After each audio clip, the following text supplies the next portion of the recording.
Good afternoon, everyone. I'm Barbara Peters from the Poison Pen, sitting at home in my office. And joining us today is Patrick Millikin from the Poison Pen, another book reviewer at the Poison Pen, and to our great delight, Sarah Weinman, the new crime reviewer for the New York Times, which she has said is the job you've always wanted. I mean, I think what I said most accurately is that it's a job that I feel like I've been preparing my whole life for. And a few years ago, when the previous longtime crime reviewer, Marilyn Stasio, whose work I hold in the highest of esteem, when she was profiled by the Times, I was quoted in it as saying that she was revered and feared. And just reading over those quotes after the announcement was made public, I guess I realized, yeah, maybe I was angling for this. But of course, I had to go off and do all the things that I've done and review for elsewhere, other papers, and write my books and edit my anthologies, all of which I will continue to do. But obviously, it's such a thrill and an honor to be in the New York Times book review twice a month. I wish it were more often. I've actually written to complain that it's not more often. I think I appreciate the sentiment, but frankly, the workload is just fine by me. Having to review 8 books a month is quite a lot. Well, I can't disagree with that, although lucky me, I get to review probably 200, but in a very shallow way. And in fact, Sarah, you have been an enormous help to me because I was wrestling around with a couple of slippery books that we have just done Zoom events for, and I have quoted you. And I was particularly grateful for your review of Caroline Kepnes's You. So I started out by saying Sarah Weinman in the New York Times book review says Caroline Kepnes must be some kind of storytelling sorcerer, and go on. And I do think that your language is just great. It's so lively and personal. I mean, that's a function of, I think, the voice that I've developed over the course of my career, but also when I took over the column, my main goal was I need to read books that please me. And if I please myself, chances are that readers will be pleased as well. And so it's really important to me to write reviews in such a way where the language is lively, where people can be drawn in and be like, okay, why does Sarah like this book? Or why is she saying this particular thing about this particular book in this particular way? And even if they may not agree with my judgment, they can at least see, even in the 200 odd words allotted per book, why I arrived at the conclusion of the judgment that I did, and hoping that whatever their sensibility is, they can figure it out and match it up with my sensibility. So it's really important to me to convey that, but also let people know which books I think are of considerable merit. And when I do have an issue with a book, explain why to the best of my ability. Patrick, you review for various publications. So what standards are you assigned books, or do you get to choose the books that you review?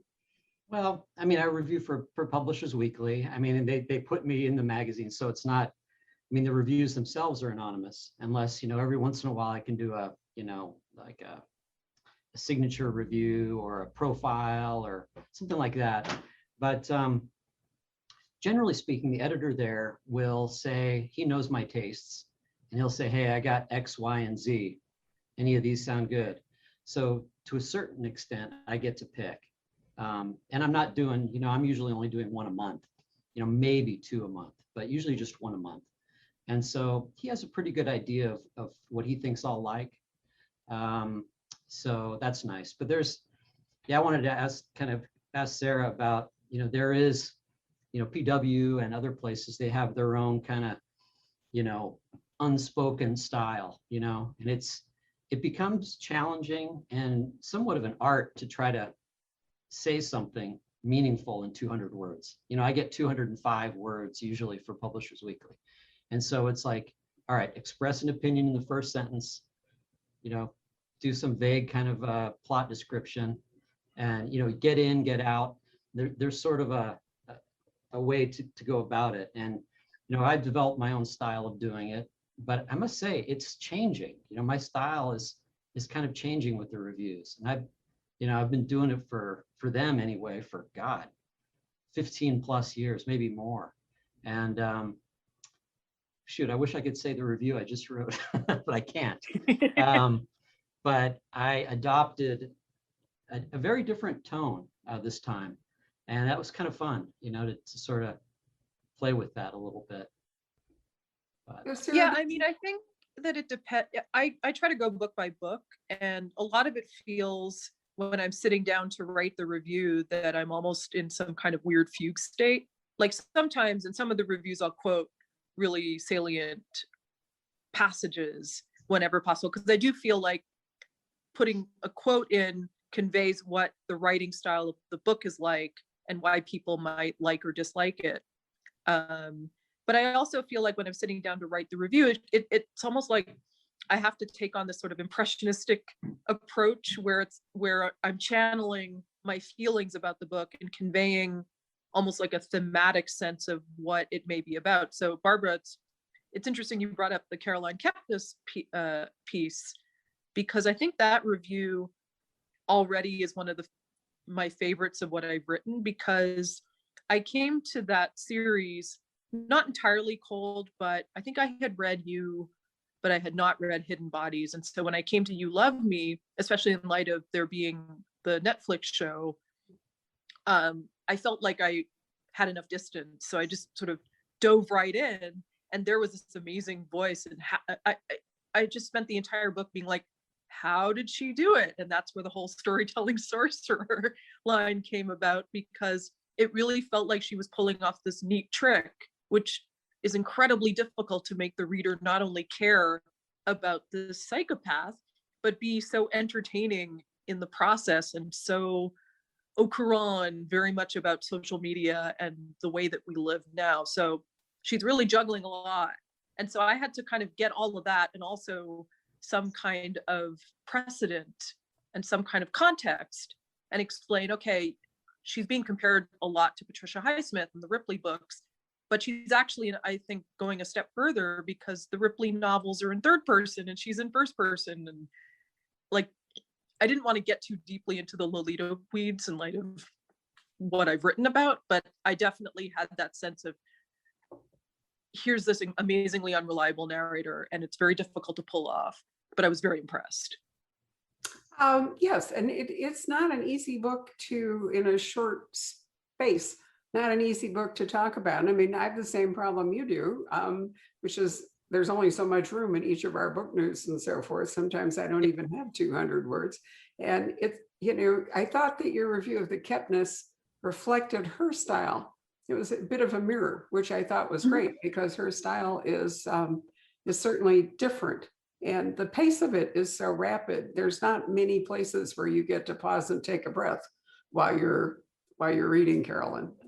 No, you have to sort of make those pauses for yourself. Yeah.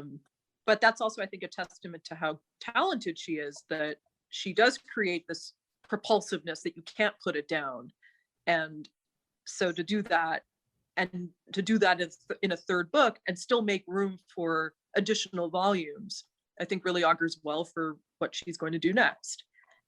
But it's a very different thing to review Caroline Kepnes and review some of the other books in that same column. I think that it was Carla Holloway's Gone Missing in Harlem, which is a very different book and much more, or it's more literary in terms of structure and in scope. But I just really admired that book for what she was doing in the sort of characterization, and similarly what Saul Welchuk was doing and what Ivana Budrosic was doing. And so I think ultimately what I'm trying to do in each column is, if it's possible, to run the gamut of what the genre can offer, because it's so expansive and it's so broad, and so many types of books fall into this amorphous land of crime fiction, which is sometimes mysteries and sometimes thrillers and sometimes suspense, and sometimes it bleeds all at once. And that's what I love about the crime genre, is that it is elastic and so many things can fit in there. So ideally, I'd like to get everything in there in one column. That's not always possible, but certainly to have as wide a variety of books represented is always my goal. Well, it is a very broad umbrella. And, it's an interesting question whether you choose books that are, that fit a theme or whether you fit books that are really disparate. Marilyn used to give some of her columns titles such that you felt like all of the books were going to be reflective of it. And so that's a different question. Patrick mentioned that he is most often given a choice by the editor and then he gets to pick and choose. How do you select the books that you're going to read? Are you under any pressure from editors or publishers, or are you an entirely free spirit? It's a mixture, and that's partly because of timing and also what books get assigned elsewhere. So for example, like my editor, Tina Jordan, and I have a shared Google Doc where I input about, say, 6 or 7 titles that I propose for any given column. And the reason that I go over 4 is because invariably some titles are spoken for. Let's say they've been assigned by other editors as standalone reviews. There's also a thriller columnist, Sarah Lyle, who's a writer at large at the paper. She does a lot of different stuff, but she's been writing this occasional thrillers column. I think the frequency may be upped, I'm not sure, but sometimes she'll call dibs on a book. So if that's the case, then I won't review it. So one book that Sarah Lyle reviewed very favorably, Who is Maud Dixon by Alexandra Andrews, that was the book that I was hoping to review myself, and obviously I couldn't, but we certainly actually share the same sentiment. I think that's a brilliant book. But every now and then something like that will happen, but mostly I try to work fairly far ahead in advance. So we're in April and I'm reading June titles right now because I find that I'm so used from prior columns and from my past work at Publishers Marketplace, where I was a news editor and reporter. I was always thinking about forthcoming books. So as a result, I find that if I think really far ahead, then I have a good sense of the landscape of what's coming up, and that helps me. Good for you. I wish I could work 2 months ahead. I'm lucky to get 1 month ahead. I'm just putting May together and really, trying to encompass June. So Patrick, how far ahead do you generally get a book assigned to you? And About the same as Sarah's talking about. Yeah, the one I just did was let's see, I just did a June and a July. And so those haven't come out yet, but they're kind of in the can. Yeah, it's funny, another kind of issue is that in some ways the anonymity of PW is sacrosanct. I need to keep that because like yourself, Sarah, we know so many people in this business, and I wanted to ask you about that. That's a tricky line, because you're friendly with a lot of authors, and of course Barbara knows everybody too, and so How do I deal with that? How do you navigate that very delicate area? Like say there's an author that's a really good friend of yours whose work you admire a lot, and your gut feeling is, this isn't quite, or you didn't think it was quite up to snuff. How do you balance that? Well, this is where I think New York Times policy comes into play, because they have very hardline ethics guidelines and I have to abide by them. So before I filed my first column, I sent them a list of authors who I believed would pose a conflict of interest, or basically they called it my friends list. And, there are different standards for what poses a conflict, but I felt like if they had been to my house or I'd been to their house, and then socialize. But they're socializing, and there's like true friendship here. Right. So like they're socializing where I meet a writer at BoucherCon and I have drinks with them in a group. I think that's not really cause for a conflict. This is where also, having had many conversations about this with Oline Cogdill, and I remember at a BoucherCon past, I moderated a panel on the ethics of crime reviewing, and Oline was on it, and I think Jennifer Jordan of Crime Spree was on it, and several other reviewers in the mystery fiction space. And I actually I don't want to say that I was more hardline then than I am now. I just think that I have a greater sense of context in terms of, ultimately it comes down to, if it's pretty clear that they're my friends, like if I talk to them a lot on social media, then I'm probably not going to review them. But if, like, I've glancingly met them or interacted with them in a friendly way, and let's say it's been a few years, I view that as fair game, because ultimately I might forget that I've had this interaction, or they might have forgotten, and it really does boil down to the work. And another thing that I think is potentially worth pointing out is that many of my friends in the crime world tend to be reviewed in a standalone fashion by the Times. So as a result, there are so many other writers who either I don't know at all or I don't know terribly well. And there are more each and every year. Like a debut author, I'm not going to know them. So that opens up the pool of books and authors whom I can review. And so what it comes down to is, if the Times had come to me like 5 years ago, I think I would have had to say no, because the proportion of writers I knew to the ones I did not know was too high. But now it's not that I've been out of the game, but obviously I've written a book and I've edited several anthologies, and my relationship to VoucherCon is a little bit different, because I've evolved from being just a fan, quote unquote, to coming as an author, to having obligations through my publisher. So these are all things that I keep in mind. So it has created some distance, which perhaps paradoxically makes it easier for me to find books to review. Wow, but there's an interesting ethical issue there, though, in the sense that if it's somebody you know, and therefore you don't want to review it, and nobody else picks it up, then this author may very well be shut out of the New York Times.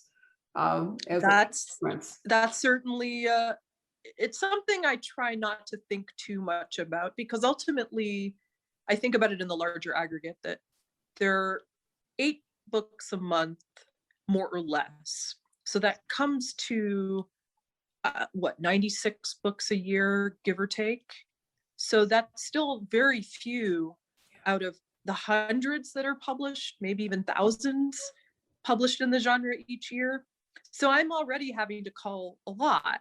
But that's just 96 that you're doing.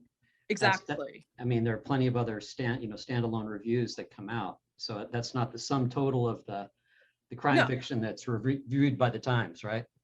Sure. But at the same time, I think Barbara brings up an excellent point, which is that certainly since I started reviewing for professional publications in 2004, the space for books being reviewed has shrunk dramatically. And so authors really are in a bind about declining review space. It's really tough. So I definitely get that. But ultimately, I try to kind of put that all aside and go back to my first principle, which is, which books do I have something to say and which please me, and therefore which books will engage the readers of my column, and thus they'll be interested in potentially wanting to read those books themselves. Well, it sounds as though you don't have a problem in that, you're forced to review a book that you don't like. I personally think that the non-review is the better way to go for a book that I don't like, although every once in a while, since my reviews have to be framed quite differently than yours, because I'm selling books and actually virtually everybody I know, so it becomes extremely difficult. I find that if I really don't like a book, that I just don't include it, because it's a waste of space and it can be hurtful, unless there's something in it that provokes me to the point I have to say something. And yeah, that's absolutely my sentiment as well. I certainly think a negative review of a debut novel does no one any good. Like that, like what is even the point of that? But for books that are by multi-published authors, if there's something specific that rankles me, it may be worth pointing out. And I have done that on occasion. There was, I think, one book by Nadine Matheson. It was her second book, called The Jigsaw Man.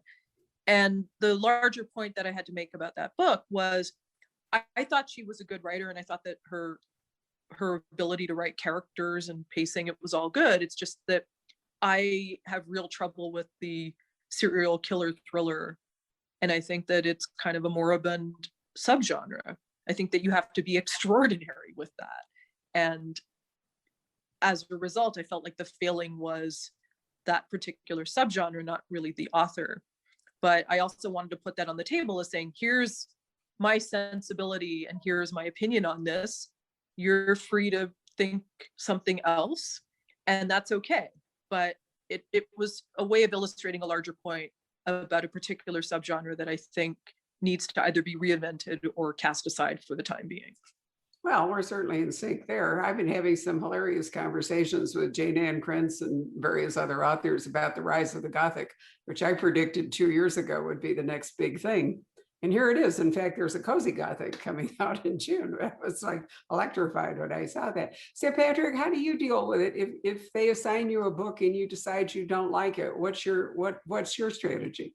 Well, actually, I was just going to bring this up because it does happen from time to time.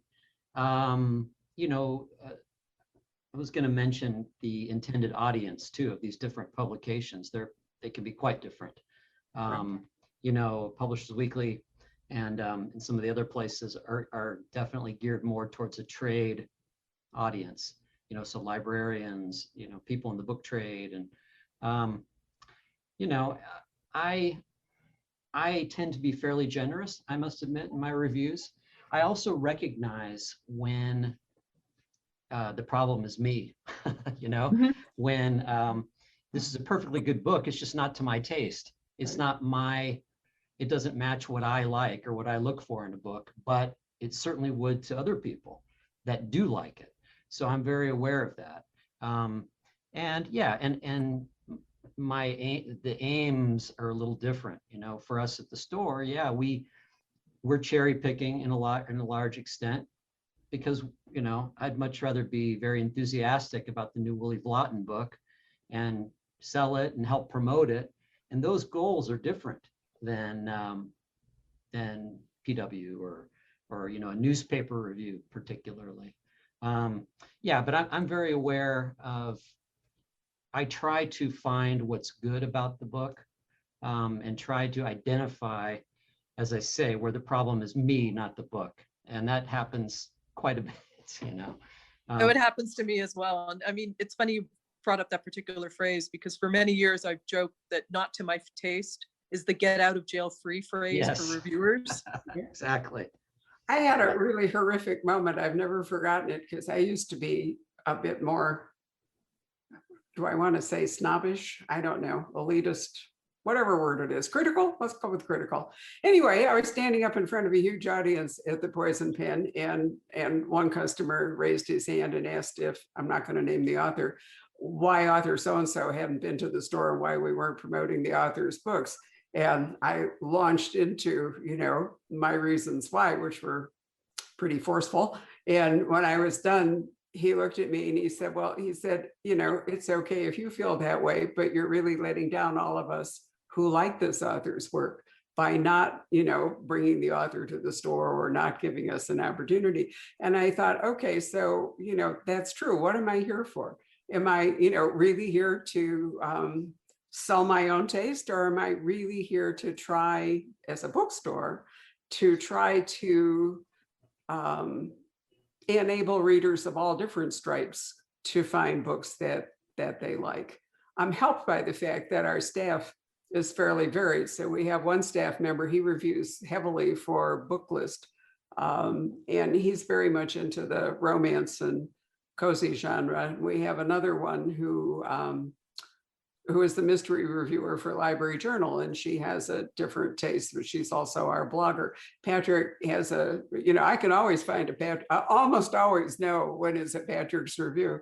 Although I I You called a totally few blew it wrong. because I thought the Chris Offutt review that just came out, I thought it has to be Patrick. It You know, sounds like me, and I would have It done it if did. he signed it. That does sound like a Patrick book. It's true.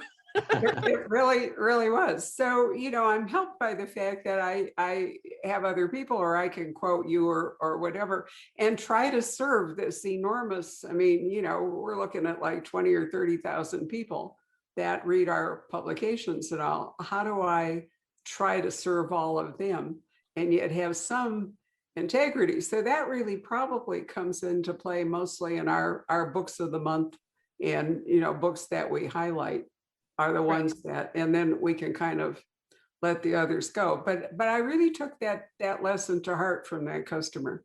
No, that's a really important lesson to learn. And I think that's also why it's important for me not to sort of get stuck in my own personal ruts. Like I have certain subgenres that I love, and there are certain that I have loved less.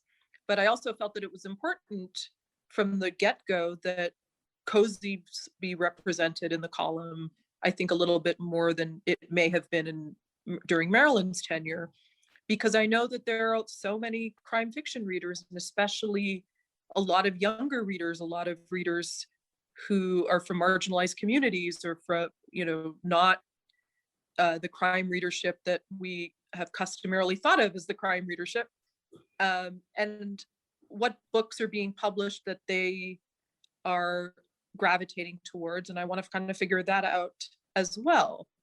So there has to be a mix of books that I'm personally gravitating towards, and others that might be more of a challenge, but that may offer a lot of pleasant surprises. I think that's important, that I don't just stick to what I already love from the get-go. Well, you're right. And, I find that the First Mystery Club, which is the largest of our monthly book clubs, I think it's also important that in choosing those books, it's only 12 a year, that I try to, move around among different genres and different voices. I don't want them to all be the same. Otherwise, it's a discovery club to a great part. And I was interested, I've been wrestling with May. I finally settled on one. And sometimes, to be honest, the practicalities of actually getting books to an author and getting them signed in the store end up dictating which of several choices I might make, because it might be just too hard to I hear that. yeah, to nail down one. Or for example, Mirrorland, which I think is an interesting book by Carol Johnstone, not a particularly comfortable read, but an interesting read. She's in Scotland. So done there. We have a different club we can put her into. It doesn't require autograph. But the two that I really wrestled with were The Hunting Wives by May Cobb, yeah. Yep. And then The Photographer by Mary Carter Dixon. There was also a Chinese, a first mystery set in a village in China called Thief of Souls. Yeah. But anyway, the two, the Cobb and the Dixon, are huge amount of it immerses you in a world of social media, in Instagram, and people whose whole lives are defined, in fact, by Instagram and the bid. And this isn't a place that I go. I do the Instagram for the store hilariously, but I don't pay any attention to anybody else's Instagram. I don't even follow anybody. So I was having, I admit it, a lot of trouble trying to decide if either of these books made a lot of sense to me. Because my threshold question is, why are you even looking at all this? If you just turned off your device, then what's going on in the book would become not part of your life, not irrelevant. So I had to sort of overcome that. That's really stepping into a world that is quite different. And then how do you evaluate? In the end, as I say, it came down to a practicality. Also, May Cobb had written an earlier book, which I discovered late in the game. So she wrote a book for Midnight Ink, and so it doesn't really qualify as Right. as if you're having that standard. So, but it's kind of a thing every month trying to work it out. Now, Patrick has a discussion club, a hard-boiled crime discussion club. So you're not looking, Patrick, at new books, but most of the time you're looking at older books. So how How do Okay. you decide for your group that you're going to sit down and discuss? How do you decide what books you want to choose Ah, from? well, it's great because so many, we've done most of the A-listers, and now like B and, second, third, fourth tier pulp writers are being exhumed and brought back. And we love it. It's a lot of fun. I mean, we're doing The Conjure Man Dies this month. Yeah. And we go back and forth, and it's a fairly stable core group. And so we're not really, we just pick what we like, and Is it a group pick or is it a you pick? often it's a me pick, but I put a bunch of things out there. Like we want to read Helen Nielsen, we'll read Helen Nielsen or Lee Brackett, or just all kinds of interesting Peter Rabe, and we love doing that stuff. We found with this group, Sarah, would be right up your alley, I think. Yeah, based on the authors you just rattled off, it definitely would be. So Well, you're really happy that Starkhouse is republishing a Yeah. lot of stuff and hard case crime and whatever. And I think it's great that there are smaller publishers who are, working hard at returning classics. I mean, we ended up selling Poison Pen Press to Source Books and they've taken it Right. over. I am really proud of the Library of Congress Crime Classics and the Library of Congress Crime Classics, which was my husband's idea. And they're also doing the Haunted Library. So that's another question, Sarah. Would you ever be looking at, republications of classics, or do you feel like your column has to be for new releases? Well, I reviewed a reissue of a Dorothy B. Hughes novel, Ride the Pink Horse, that came out in March. And so, yes, reissues are definitely in my purview. Obviously, I don't want to do it, say, every month, Right. but there are a number of notable reissues that I have listed in my forthcoming book spreadsheet that I'm very curious about. I know that the LOC catalog, there's a couple that are very much on my radar already. I think Berkeley is putting out some reissues as well. And certainly HarperCollins is doing, HarperCollins Yeah, has the HarperCollins. whole line from Collins, really. Right, and I think there's one coming out at the end of the year, an Anthony Berkeley novel that hasn't been published in almost a century. So I definitely, if I have room, I definitely want to write something about it because it's been scarce for these many decades. And Anthony Berkeley, aka Francis Isles, is a writer who I don't think I've really written extensively on, but I love Malice Before Thought and Before Yeah. the Fact, and I'm a little bit underread on him as Berkeley, so that's something that I would like to rectify, and to be able to do that in the pages of the Times is potentially a real asset. So I'm certainly not complaining on that score. It would you be done- fun. It would be fun if the Times would actually do like the thriller thing that Sarah Lyle or Charles Finch occasionally writes. Maybe do, because they did a romance not long ago, maybe just do classics would be kind of fun. I will give you a personal push for Murder at the Met, which I have nailed the Library of Congress to republish, and partly because it reflects the trope in opera. I don't know that you'd ever want to reread it, but I mean, Helen Travel was remarkable. Probably the great Wagnerian soprano. Maybe she and Birgit Nielsen would rank up there. But all the way through the book, I reread it, and I remember reading it like 50 years ago or whatever. All the way through the book, I kept thinking, is this really going to be the standard opera trope the way this book works out? And sure enough, I don't want to give it away. Sure enough, it is. No, please don't. No, I won't. But I really enjoy that. And of course, it's a wonderfully New York book from a person who loved mystery, but her life was way too full of music Right, for of her to course. spend a lot of time writing books. But I do love, and then I went back and reread Dinner at Antoine's, which I remembered was a huge success and sort of crimey in for the Library of Congress. And it was one of the worst things I mean, it was just awful. And, and I thought, so not all classics, you can't just assume that all classics. No, it's important to have a sense of which classic crime novels actually still hold up and which do not. Or even if they do hold up, they might work differently because times have changed and we view things through different lenses. And I think it's really important to kind of re-examine classic books whenever possible. Right. And at the same time, I don't think it's fair to review books of the past in light of modern sensibility and moral. I mean, you could hardly read Chandler if you really want to be anti-racist and so forth. I mean, there's some dreadful stuff in Chandler, but can you really go, you don't want to boulderize things. That would be awesome. No, boulderizing doesn't solve any problems. I'm very much a believer in context over censorship. I think that if, explaining or putting things in the necessary perspective to help guide readers in terms of, well, here's why these authors may have written these particular offensive things in the way that they did, but getting rid of them does no one any credit. In fact, Chandler's an interesting case because I think the French edition of The Long Goodbye was heavily censored until the 90s. Really? And yeah, I believe that was less about censorship and more about printer space. But if you were a French reader in the 50s, 60s, 70s, and you read The Long Goodbye that came out in Série Noire, it was only 200 pages, which is like half the book. I had no idea. I think your phrase context over censorship is really brilliant. So Patrick, when you guys are rereading some of these classics, obviously you're running into those kinds of issues, with attitude, language, moral choices and all. What does your group say about stuff like that?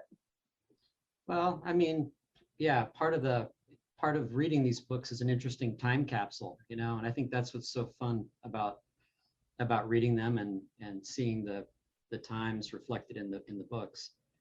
We get into that, but I think all of us are kind of hard-boiled enough to recognize that, hey, that they reflect the values of the times. So I'm really against the censorship aspect or the trying to correct the past. It is what it is. No, I know it. And I think it's a tough row for historical novelists at the moment to try to navigate what's true to the past and what might be acceptable. Yeah. And, same problems with cultural appropriation, but we won't go there. So Sarah, have you found authors that you might not have read as a result of this new job? I had alluded to cozy mysteries, but I feel like reading, say, Abby Collette, aka Abby Vandiver, her Game of Cones books, which are delightful, and there are a couple of other forthcoming cozies which they are in future columns, so I won't mention them quite yet. But I think just books that reflect communities that they've been written in tend to be very much my jam.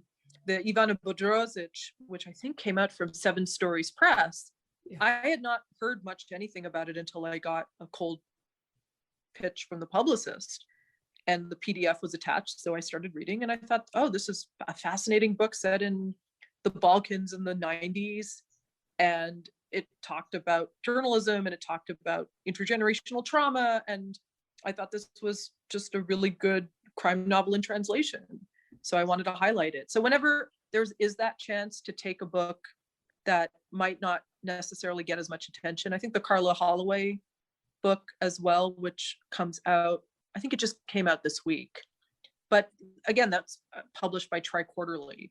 So small presses, I definitely want to hear more from, and genres that I am not necessarily going to read immediately, I want to pay more attention to.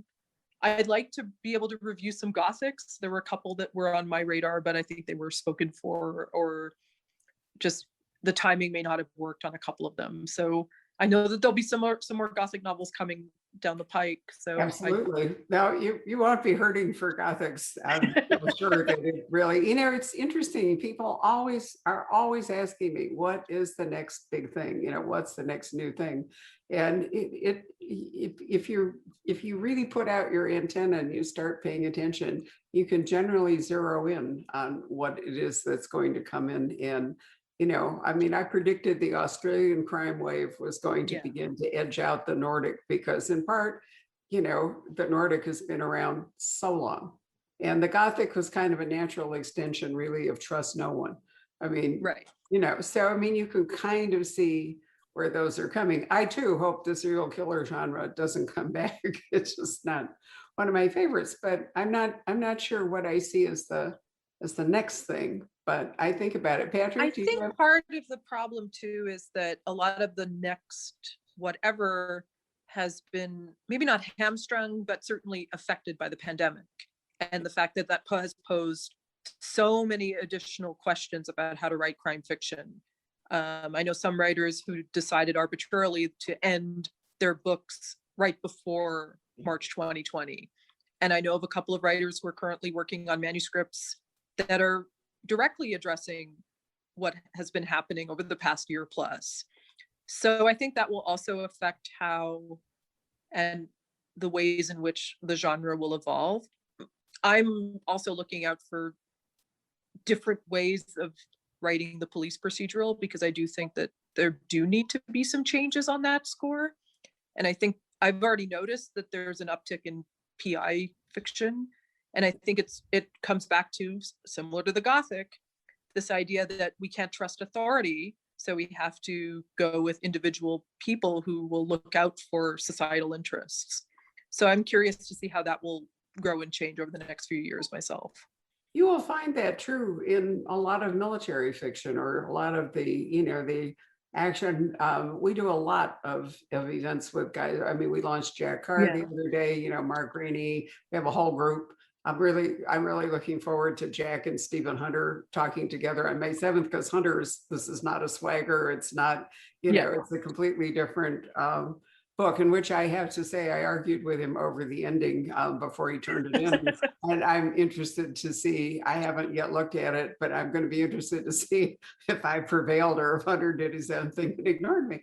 But anyway, I think that you see that the enemy is most often ourselves. It's our own government. It's the ambitious or the corrupt or the venal or whatever it is, which I think is, I mean, certainly the 4 years of Trump are leaving their mark, and certainly the pandemic will leave its mark. And it can't help but, just like 9/11 really shaped much of the world. And crime fiction has always cut along the edge of social change. That's my personal favorite quote about crime fiction.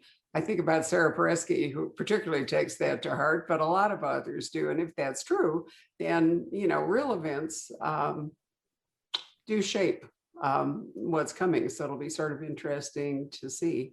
So Patrick, is there anything you'd like to ask Sarah or say before we sign off?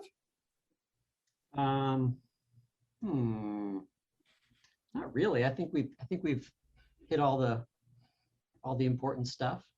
What do you do when you get comments from customers? I think, that's sort of not a reviewer's thing, but it inevitably is a reaction to the reviews that we write. You do a lot of customer service. How do you handle that?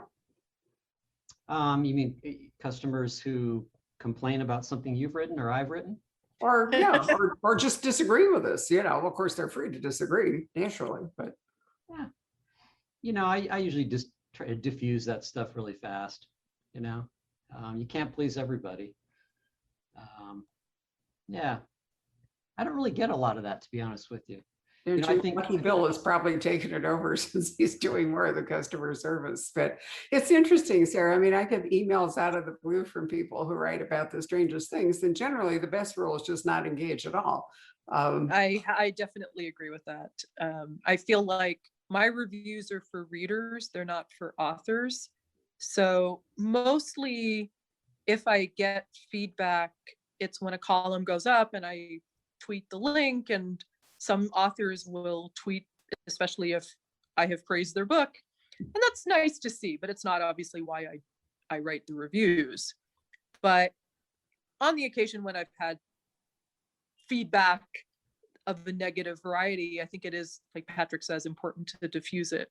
And it comes down to, this was my opinion and this is my taste, and you're free to disagree. And especially now that I'm a published author, I definitely have had negative reviews of my own book.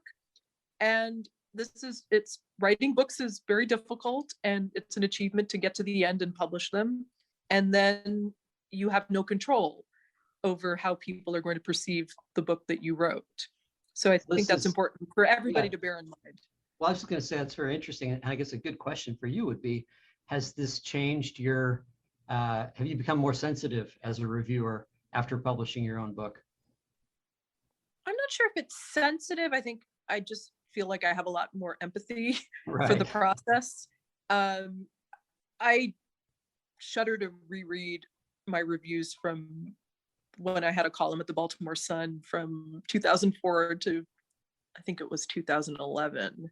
And it also overlapped with when I reviewed a fair bit for the LA Times.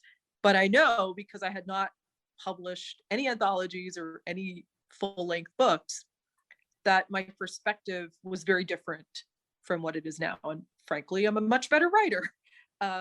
So all of that means that I think I just try to come in with a lot more grace and a lot more perspective, but also a lot more knowledge, because I've read a lot more and I have a broader sense of what the genre is currently, but also what it has been. And I think for me, it's important to draw on that mid-century knowledge that I've accumulated to kind of put current books in the perspective that, frankly, I think they need.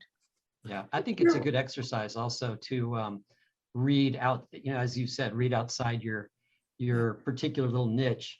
And some of the, I've discovered a lot of great stuff by being assigned to review, but also with our signings, Barbara. Sometimes if you can't do it, if you're gone, and I have to step in and do something that I wouldn't normally do, it's been really interesting. Like one of the best talks that I've had was the one with Gillian Cantor and Nuala O'Connor, and I like that sometimes, being forced to read something different. And Think about this week, how dizzying it has been. I had to sit down and talk to, think about it, Anne Hillerman, a stargazer, which I think is the best of her books so far. Then we had Jack Carr with Mark Rainey coming in. And then we moved on to, let's see, John Sanford, which is always a joy, but also challenging. And it went off in various interesting directions.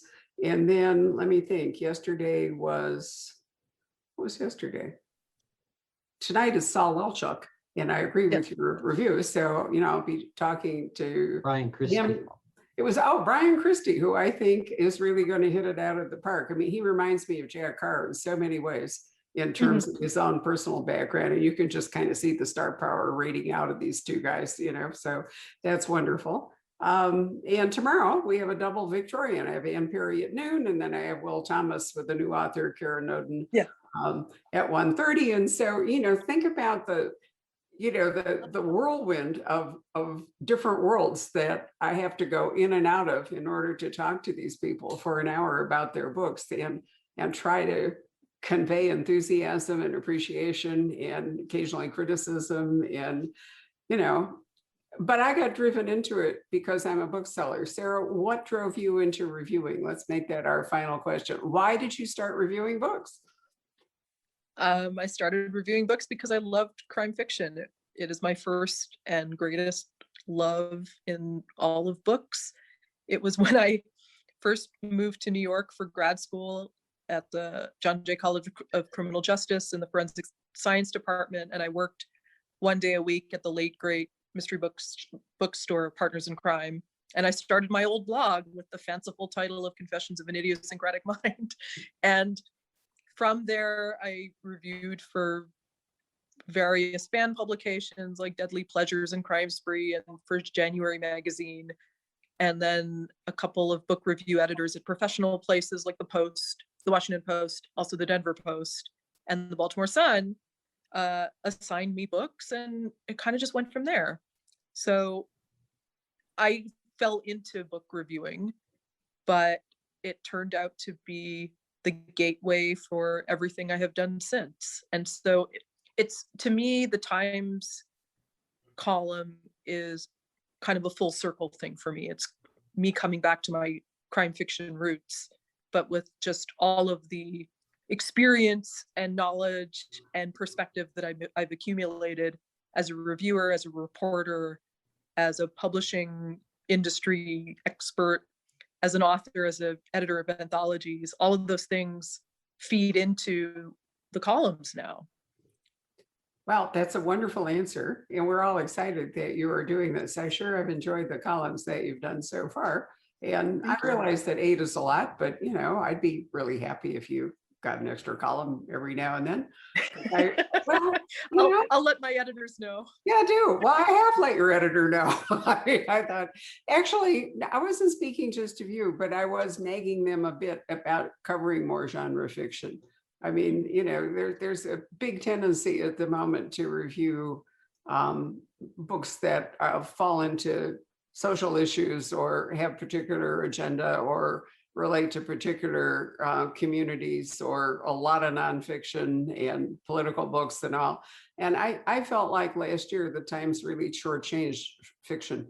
And that was really my comment to, is it Sarah? Is that her name? Anyway, whoever it is, Paula. I wrote to her and I just said, I'd love to see more of Sarah, but I think it would be great if we saw more fiction and more genre reviews than we do. So we'll see. I mean, the paper's evolving and its coverage is evolving. I feel really lucky that they're still printing the book review. I definitely feel incredibly lucky and honored to be in the pages of the book review, and that there's so much space not only given over in print, but the expanding offerings online. Yeah. And not just reviews, but also the various features and related pieces that are books related. The fact that books often make page 1 of the Times, I feel like that's been happening more and more over the past few years. So there are all sorts of ways that books can be covered, and I'm very happy and thrilled that I can cover books the way that I do in the column. I think you should be. We're all lucky too. So thanks for your time, Sarah. It's really a pleasure to talk to you. Patrick, thank you. I will see you and Mr. Walchuk at 5:00 this afternoon, which will really be fun. I thought, save me from dangerous. What was that? It Save Me from Dangerous Men. Dangerous Men. Oh God, it was just wonderful. It was funny and it was different. And I really enjoyed this second one. I think he has a great voice. So I worried. Yeah, me Nikki slightly. Griffin's a great character. Yeah, really worried me slightly that it took him extra time to write it, but we'll hope that is not a permanent feature. We'll see. Anyway, thanks so much. And Thank you good luck. both. This was lovely. It was really fun. Thank you. Thank you so Bye, much. Patrick. Bye, Bye, good to see you, Sarah. Sarah. Thanks for watching. Bye. Hello. We hope you're enjoying our programs and podcasts with authors. We'd like to expand them, and your help would be appreciated. Please make a donation at poisonedpenfoundation.org. 100% of the proceeds will go to help connect authors with readers in this difficult time. Thank you.